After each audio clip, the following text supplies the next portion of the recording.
Where Can I Turn for Peace is among the most beloved modern LDS hymns. The simple yet profound lyrics and melody capture perfectly the human desire to find inner peace in the midst of life's great challenges.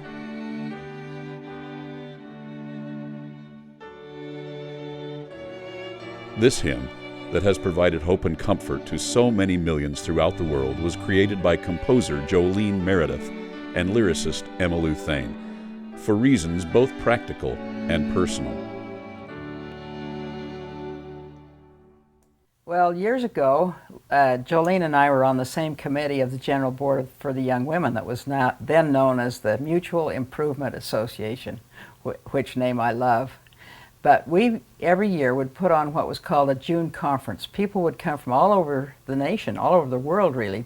Thousands of teachers would come to Salt Lake to find out what they were supposed to do the following year.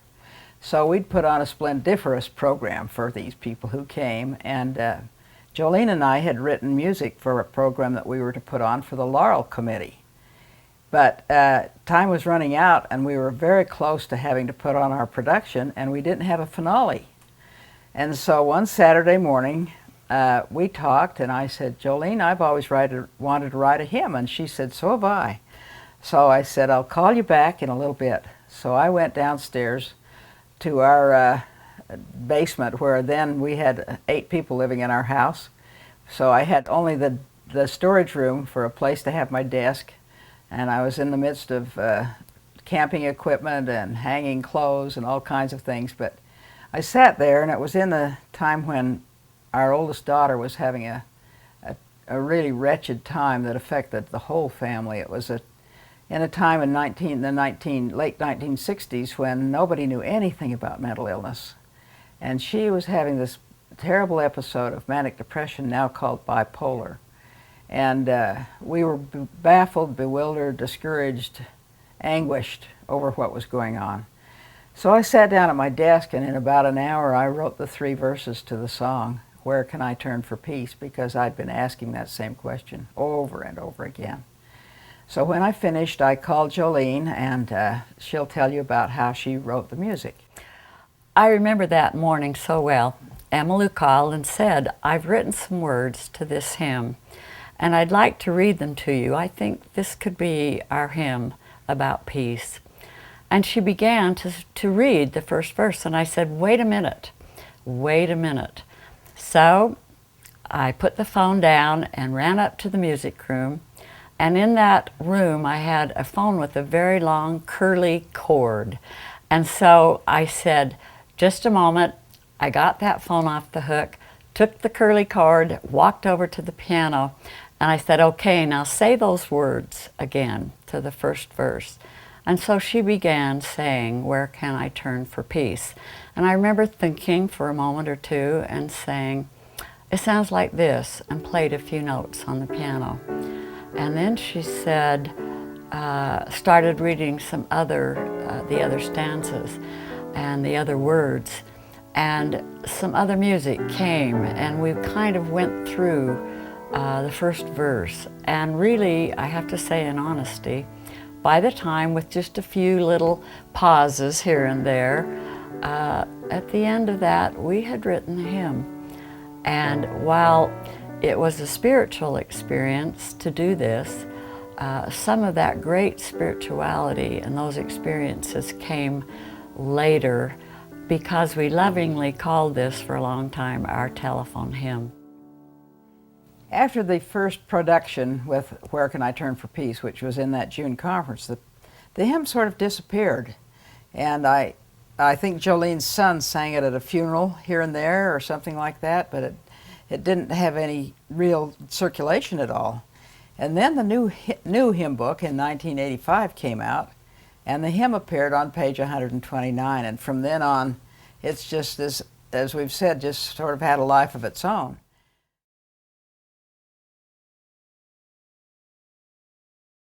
Traditionally, the life of a hymn book is a generation, or about 20 years. In our particular case, we had not had a hymn book for 35 years.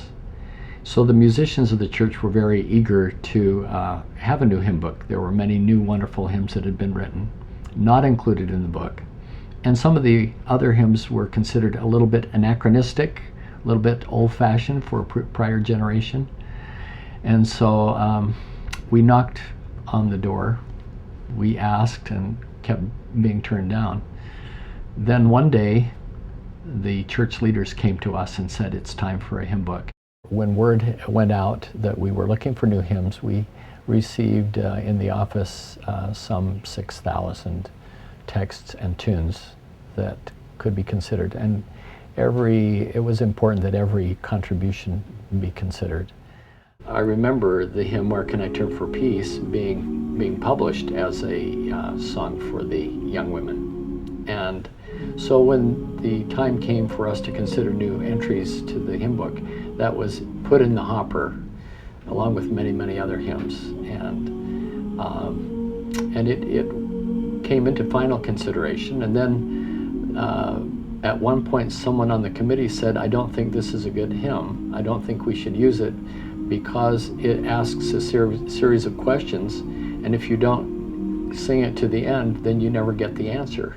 But of course, Greater Vision knew that it was a wonderful hymn, and I felt personally that the opening line alone would be a source of comfort for people who are in distress or needing comfort or needing direction. And so it has proven to be one of the great new hymns of the book.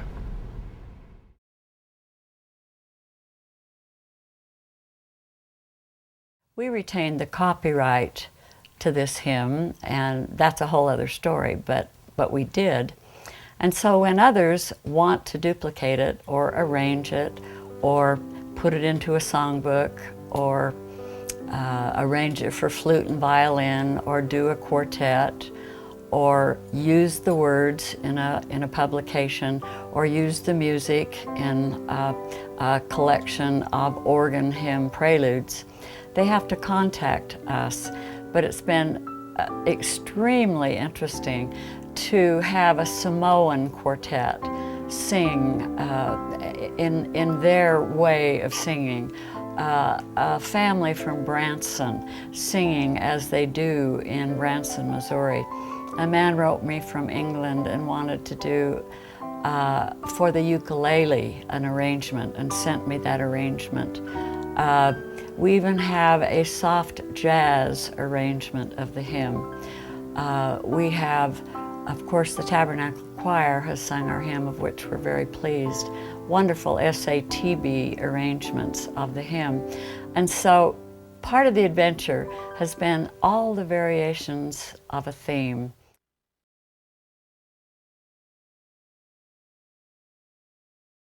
As Joleen has said, we have had correspondence with people from all over the world. Here's a file that contains some of the letters and the people talking about it from the Philippines to Guam to Hong Kong. And it's just the most interesting and alive thing in our lives because it connects us to all these people. When we first wrote the hymn, the words were for a personal kind of anguish and a kind that says, what can I do with my own personal kinds of despair? But then 9/11 came along, and although the Tabernacle Choir had recorded this several times and played it and sung it at different conferences, here it was in the conference center. They had two different times. The President of the United States had asked everyone to have religious meetings and to meditate on the possibilities of peace after 9/11. And so it was really an unusual feeling to have the choir start with our hymn of Where Can I Turn for Peace? And it took on a global nature that we never could have supposed. One of my most poignant memories of the hymn, Where Can I Turn for Peace, happened on September 11th, 2001, that horrible day that we all have memories of. The Tabernacle Choir was scheduled to give a concert that evening for a national convention of insurance underwriters in the Tabernacle. We prepared a wonderful program for them that night. As the events of the day unfolded, we knew that something had to happen, and there was talk of canceling the concert. President Gordon B. Hinckley, president of the Church of Jesus Christ of Latter-day Saints, asked us if we might be able to turn our concert into a memorial service for the victims of that horrible day. We said, of course. And so, with little rehearsal at all, we totally altered our program to honor the victims who had died on that day and to give healing to those who were grieving. Key in this healing process and paramount in our programming was the great hymn, "Where Can I Turn for Peace?" It had a soothing balm of healing and comfort as we sang, "Earth has no sorrow that heaven cannot heal." There wasn't a dry eye at all in the tabernacle that evening. There was no applause. There was only reverent silence. At the end of the program, no one would leave the tabernacle. Everyone stood. No one wanted to leave. President Hinckley asked us if we could sing one more song for them, which we did. I'll never forget that evening, and I'll never forget the impact of that powerful hymn, "Where Can I Turn for Peace?"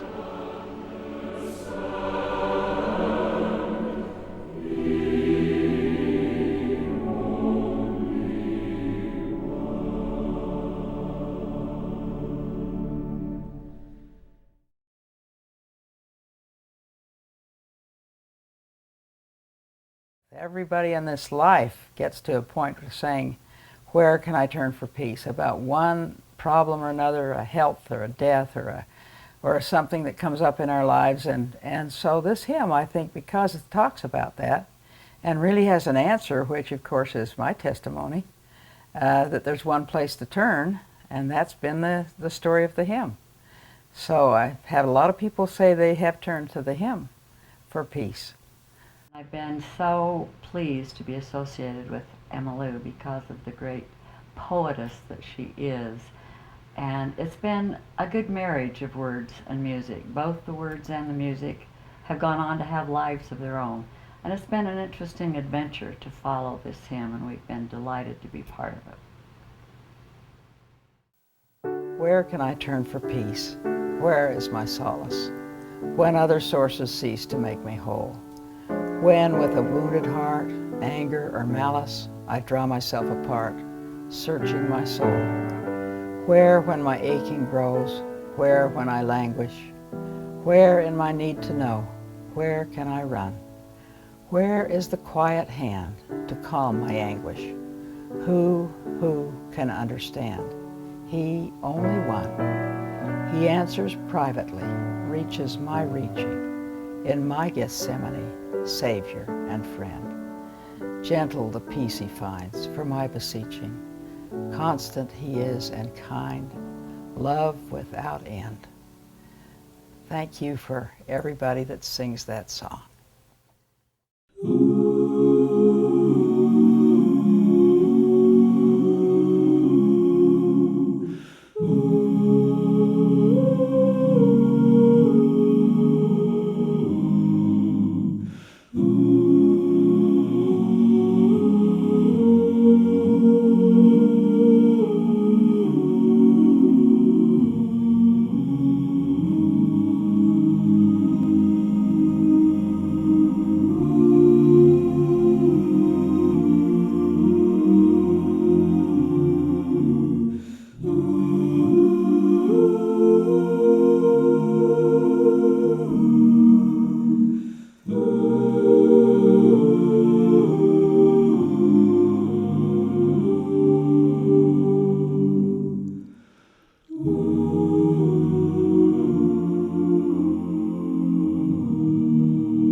On my 6th birthday, a piano was delivered to the Grant family in American Fork. And I remember standing on the sidewalk, jumping up and down, clapping my hands, saying, "My piano's here, my piano's here." And my mother said to me, "Joleen, this is the family's piano."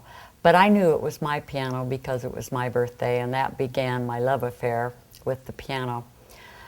And when I was 8 and in the 3rd grade, one of my choice souvenirs that I have that I love is a little book that I began writing music in. And as the kids on the school ground will play during lunch, I would run home and write little songs. And I would write about raindrops or about Indians or about flowers, and I would draw on the music as I would make the notes, some of them with the stems on the wrong side.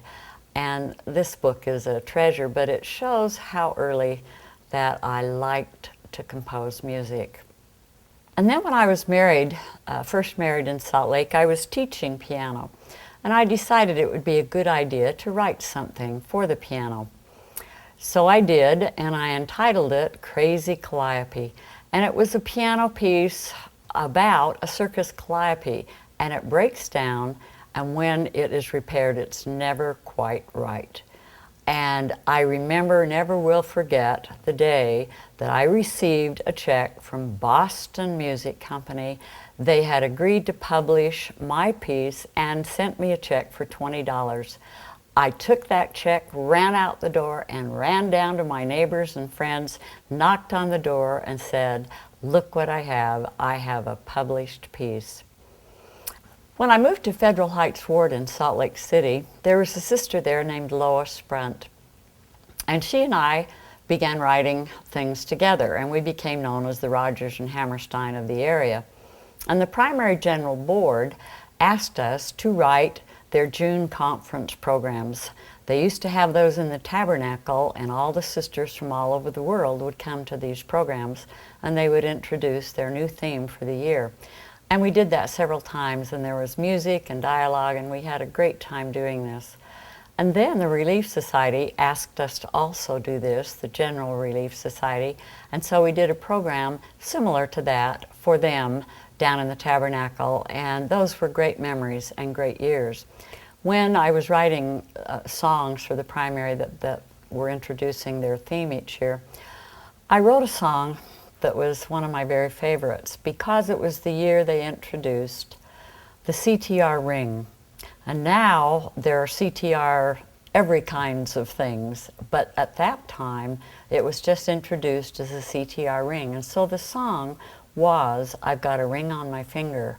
And the fun part about that was that our son, Stephen, who was 8, sang this in the Tabernacle, and that's a great memory of him singing "I've Got a Ring on My Finger," introducing the CTR ring.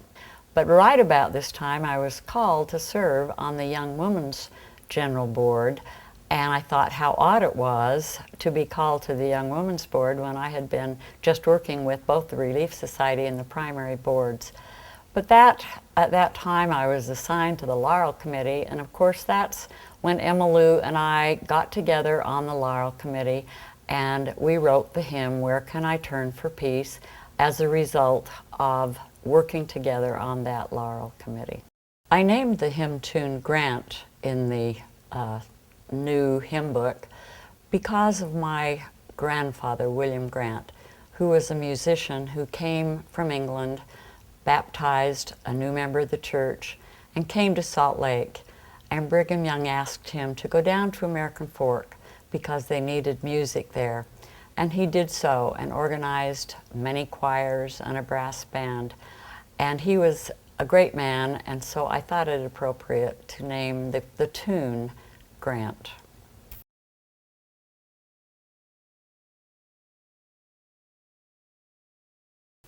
Well, I've been writing forever. It's like breathing. I say it's a disease, but it's something that's totally compelling.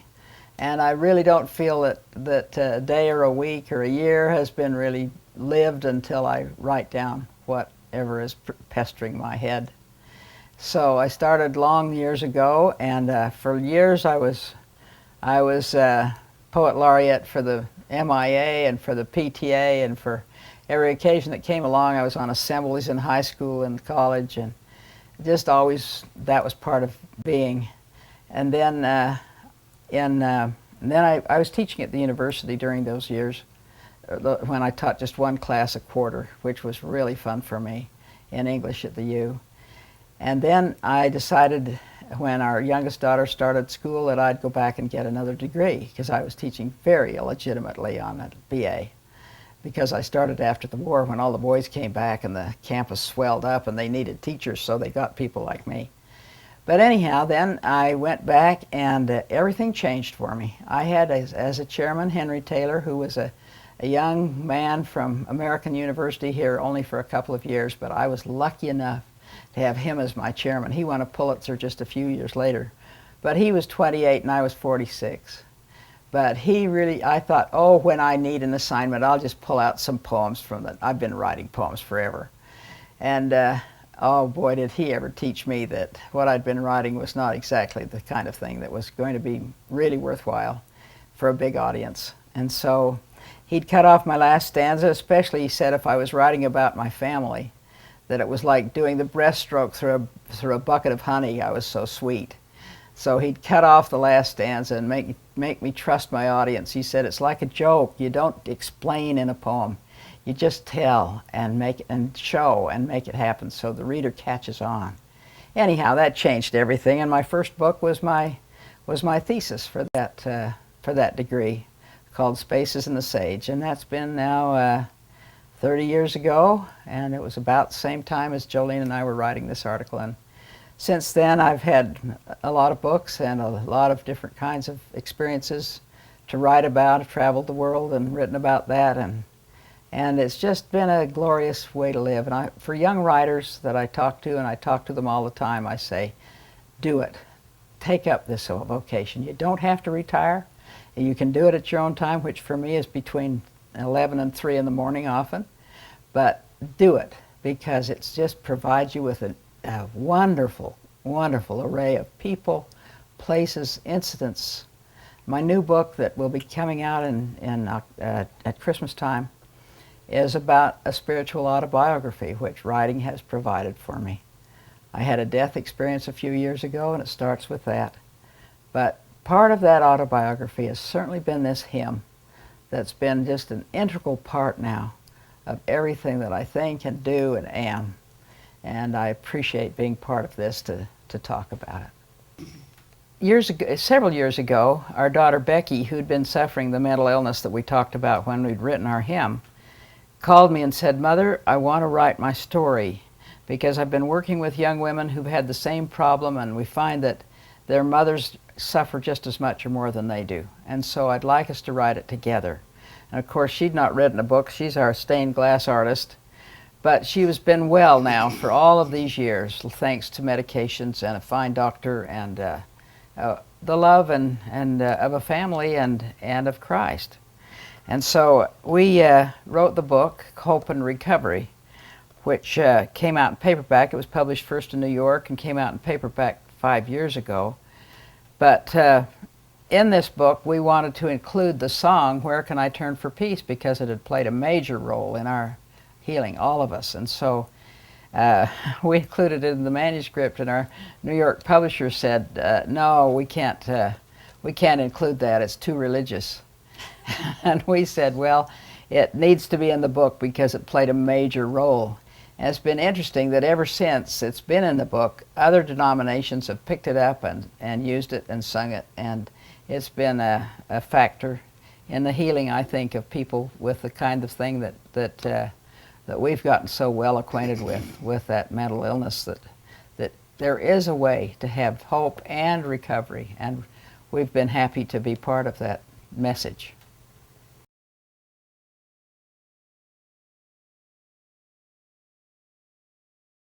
A hymn book executive committee was called, and that committee was comprised of G. William Richards, Marvin Gardner, Darwin Wolford, Vanya Watkins, Karen Lynn Davidson, Bonnie Goodliff, Mary Beth Anderson was the secretary, and myself.